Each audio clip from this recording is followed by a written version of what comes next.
grande question de nos jours que celle de notre liberté, qu'elle soit d'expression ou tout simplement de mouvement. Gauthier Fourcade, un véritable amoureux des mots et de la langue française, questionne ainsi de nombreuses notions dans son seul en scène. Liberté avec un point d'exclamation, beaucoup d'esprit, beaucoup d'humour pour ce philosophe des temps modernes à l'affiche du studio Héberto, c'est les mercredis et samedis. Et Gauthier Fourcade est justement avec nous. Bonjour. Bonjour. Alors, votre personnage dans Liberté, c'est un personnage qui est atteint d'une très étrange maladie. Celle de ne pas pouvoir choisir. Voilà, c'est compliqué. Voilà. Et il transforme cette maladie en fierté parce qu'il se convainc que c'est lui qui ne veut pas choisir. Parce qu'il dit que choisir, c'est une contrainte, on s'oblige à choisir et que donc on renonce à la moitié des choses possibles, puisque choisir, c'est renoncer, n'est-ce pas? Tout est programmé, à votre avis, dans nos vies pour nous plaire, pour nous distraire, pour faciliter un peu la vie. Est-ce que du coup, est-ce qu'on nous évite pas un peu de faire des choix nous-mêmes?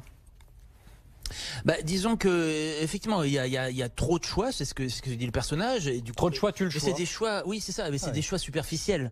Et en fait c'est un peu paradoxal, c'est que les gens adorent avoir le choix, mais la démocratie a jamais été autant en danger. Donc il est question de ça aussi dans le spectacle. Le personnage à un moment donné va jusqu'à dire que finalement la tyrannie ce serait mieux, un bon dictateur il fait le boulot, il n'y a pas besoin de la vie des gens, etc. Mais mine de rien c'est ce qui est un petit peu dans l'air du temps. Il y avait un âne, nous raconte Buridan, placé entre deux tas d'avoine.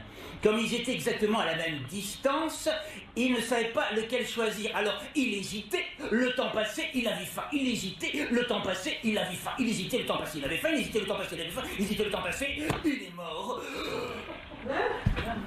De faim. Gauthier Fourcade, s'il fallait retenir une seule solution pour redonner sa vraie place à notre liberté d'expression, ce serait quoi? Alors je suis persuadé qu'il faut donner des cours de philosophie aux très jeunes enfants, où on apprend aux enfants à réfléchir sur des questions simples, mais à se poser des questions eux-mêmes.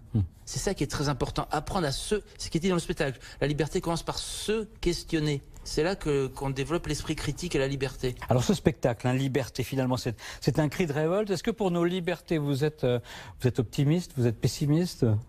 Je suis pessimiste à court terme, mais parce que vraiment on va vers de moins en moins de réflexion. Les gens ne s'informent pas ou prennent les premières choses qui leur viennent sans chercher à vérifier que ce sont des vraies informations ou des fausses nouvelles. Mais je pense que fake news. Mais j'ai confiance à long terme dans le fait que l'humanité a tendance à trouver des solutions aux problèmes lorsqu'ils les ont identifiés. Pour l'instant, on a tendance à considérer que c'est un problème mineur, voilà. Qu'il y a le chômage, qu'il y a des choses plus importantes que ces petites choses-là. Ou des problèmes immédiats peut-être, mais peut-être pas les grandes notions philosophiques. Mais quand on va s'apercevoir que c'est vraiment grave et profondément grave, je pense que des solutions vont être proposées, notamment, comme je vous le dis, apprendre aux enfants à réfléchir très tôt. Merci beaucoup Gauthier Fourcade. Je rappelle que vous êtes ici au studio Héberto avec votre spectacle Liberté. C'est les mercredis. Avec un point d'exclamation. Avec le fameux point d'exclamation qui fait toute la différence. Oui. C'est le mercredi à 19h, le samedi à 15h. Oui. Merci beaucoup. Merci à vous. Merci. Ce qui nous unit, nous les hommes, quelle que soit notre couleur de peau, c'est qu'on a des os de la même couleur, blanc. Alors vous allez me dire, les femmes, quiconque a fait un peu d'anatomie sait bien que les femmes ont des ovaires.